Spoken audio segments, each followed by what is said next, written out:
โอเคสบายดีพี่น้องทุกคนลูกหลานทุกคนที่อยู่เมืองไทยของเราเอาบอได้ออกรายการหลายวันแล้ว เนื่องจากว่าปอดบ่ค่อยดีมาสั่งหมอสั่งให้กินยาล้างปอดก็เลยว่าหายใจได้สะดวกแล้ว2 อาทิตย์บ่ได้ทำงานคือแล้วว่าเป็นไอหายใจไม่ออกหมอเขายาให้กินแล้วตอนนี้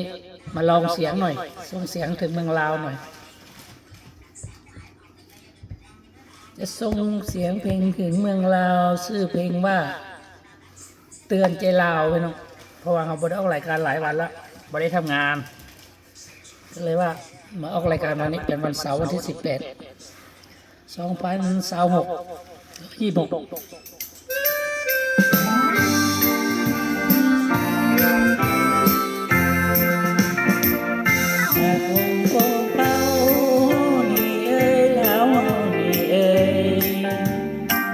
เฮ็ดคือบ่เคย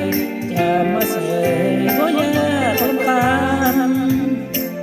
การคิดถึงนี้ผิดประเพณีไม่ใส่เพราะไปหาวิ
ษทีพี่น้องสำเนียง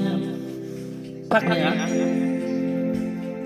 อทางโน้นล่ะทางจังหวัดเลยพิษณุโลกอุตรดิตถ์แล้วก็จังหวัดน่านชายแดนแถวๆนั่นแหละแต่ว่าเป็นประเทศลาวโทษที